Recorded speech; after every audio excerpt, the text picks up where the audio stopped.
Hi friends, welcome to our channel my honest opinion reviews. ఇవాళ Lenin teaser release అయింది కదా, దాని యొక్క మనం చూద్దాం ట్రైలర్ ఎలా ఉందో. ఇది వచ్చేసి మనకి అనుకున్నట్టుగానే పాత సినిమా లాగానే ఉన్నది. మన అయ్యగారు మాత్రం ఏం మారలేదు. ఈ సినిమా కూడా దొబ్బినట్టే మనకున్నది. ఎందుకనంటే అదే కథ, అదే ఒక సేవియర్ బాట, అదే సేవ్ చేయడం. ఇదే ఎన్నిసార్లు తీసినా కానీ అదే స్టోరీ తీస్తున్నారు. సురేష్ మురళీకర్ గారు కొత్త డైరెక్టర్కి అవకాశం ఇవ్వడం బాగానే ఉంది, కానీ ఇలా సినిమా తీస్తే మాత్రం గ్యారంటీ దొబ్బుతుంది.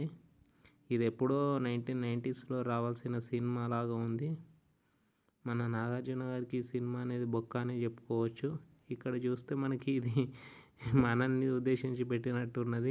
మనల్ని వదిలేయంట్రా అని 10th జూలై 2026 అని. సో మనకి ఈ సినిమా 10th జూలై నాడు రిలీజ్ కాబోతుంది. ఇందులో మన అయ్యగారు ఏదో యాక్టింగ్ చేయడానికి ప్రయత్నించినట్టు మాత్రం అనిపిస్తుంది. న్యాచురల్ యాక్టింగ్ అయితే లేదు. భాగ్యశ్రీ గారి రోల్ అయితే అసలు వేస్ట్ అని చెప్పుకోవచ్చు. ఈ సినిమా రిలీజ్ అయ్యి థియేటర్ల నుంచి ఎప్పుడు వెళ్ళిపోతుందా అని ఆడియన్స్ వెయిట్ చేస్తుంటారని నేను అనుకుంటున్నా. ఈ సినిమాకి అంత బడ్జెట్ కూడా లేదు. ఒక పాట హిట్ అవ్వడం కానీ, అలాంటిది ఒక సీన్ హిట్ అవ్వడం కానీ, ఒక ప్రమోషన్ హిట్ అవ్వడం కానీ ఏదీ లేదు.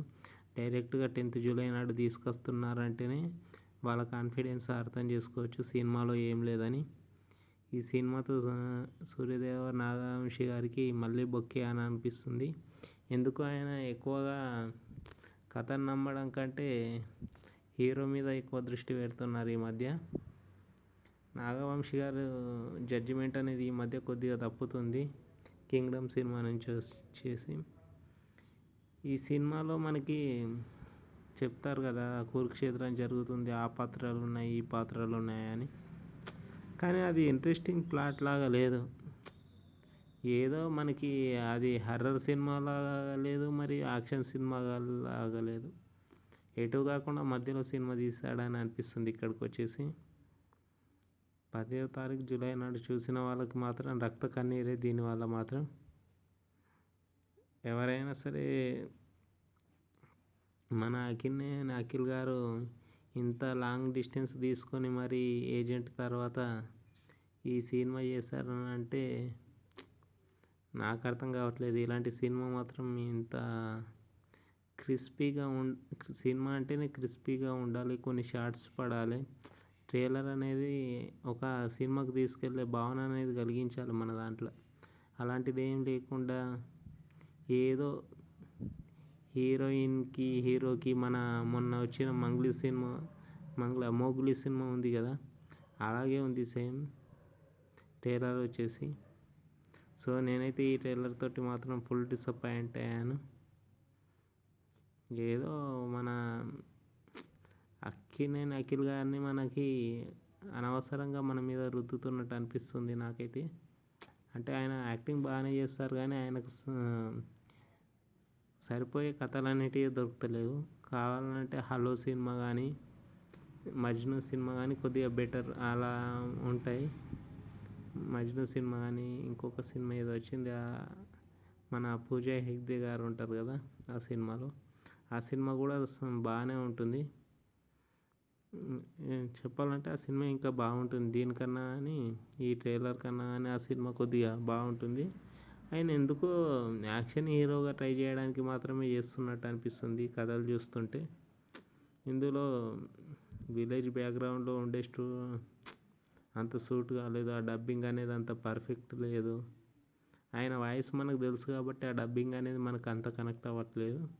బ్యాక్గ్రౌండ్ మ్యూజిక్ వచ్చేసి తమని యాజ్ యూజువల్ ఆయనకి ఇచ్చిన డబ్బులకు ఆయన ఏదో వాళ్ళ అమ్మ అన్నం పెట్టాలని కొట్టినట్టుంది. సో మనకి ఇందులో బ్యాక్గ్రౌండ్ కలర్ షేడింగ్ కూడా చాలా వరస్ట్గా ఉంది బ్యాక్గ్రౌండ్లో మనకి. తర్వాత అన్ని క్యారెక్టర్స్ ఏదో పవర్ఫుల్గా చూపెడుతున్నారు, కానీ అన్ని పవర్ఫుల్ క్యారెక్టర్స్ మధ్యలో ఒక ఒక అంత పవర్ఫుల్గా హీరో లేడు అని అనిపిస్తుంది మనకి. సో ఈ సినిమా కూడా మనకు తెలిసినట్టే బాక్స్ ఆఫీస్ని మింగబెట్టబోతుంది. 10వ తారీఖు వచ్చేసి దారుణమైన డిజాస్టర్ టాక్ మాత్రం వస్తుందని అనుకుంటున్నాను. మీరేమనుకుంటున్నారో కామెంట్ చేయండి. నాకు తెలిసి ఈ సినిమా చూసిన వాళ్ళకి మనకి ఆ సినిమాలో దండం పెట్టిన షాట్ ఉంటుంది కదా, అలాగే మనం కూడా సినిమాలోకి వెళ్ళిన తర్వాత అదే రియాక్షన్ వస్తుందని అనుకుంటున్నా. ఈ కురుక్షేత్రం అదంతా ఒక జాతర గురించి చెప్పడానికి మామూలుగా ఒక రక్తం కూడా చిందించొద్దని చిన్న లాజిక్ తోటి ఎండ్ అయ్యేదానికి కురుక్షేత్రం అని దానికని ఇవన్నీ పెట్టడం అనేది అనవసరం అని నా ఫీలింగ్. ఎలా అంటే మనకి విరూపాక్ష సినిమా ఉంటుంది కదా, సేమ్ అదే దాన్ని రిఫరెన్స్గా తీసుకొని మనకి ఈ కథ అనేది డైరెక్ట్ చేస్తున్నట్టు అనిపిస్తుంది. కానీ విరూపాక్ష సినిమాలో వచ్చేసి ఎంగేజ్ చేసే మూమెంట్స్ అనేటివి చాలా ఉన్నాయి. అందులో లవ్ స్టోరీ కన్నా ఎంగేజ్ చేసే మూమెంట్స్ ఉన్నాయి. ఇక్కడ లవ్ స్టోరీ తప్ప మనకి భాగ్యశ్రీ ఉందంటేనే చెప్పుకోవచ్చు. ఇక మనం ఈ సినిమాకి బాకీ లేమని. సో ఇది ఫ్రెండ్స్ మన లెనిన్ మూవీ గురించి నాకు వచ్చిన ఒపీనియన్ ప్రకారం ఈ సినిమా ఫస్ట్ రోజు మనకు డిజాస్టర్ టాక్ వస్తుందని అనిపిస్తుంది. మీరేమనుకుంటున్నారో మన ఛానల్లో కామెంట్ చేయండి.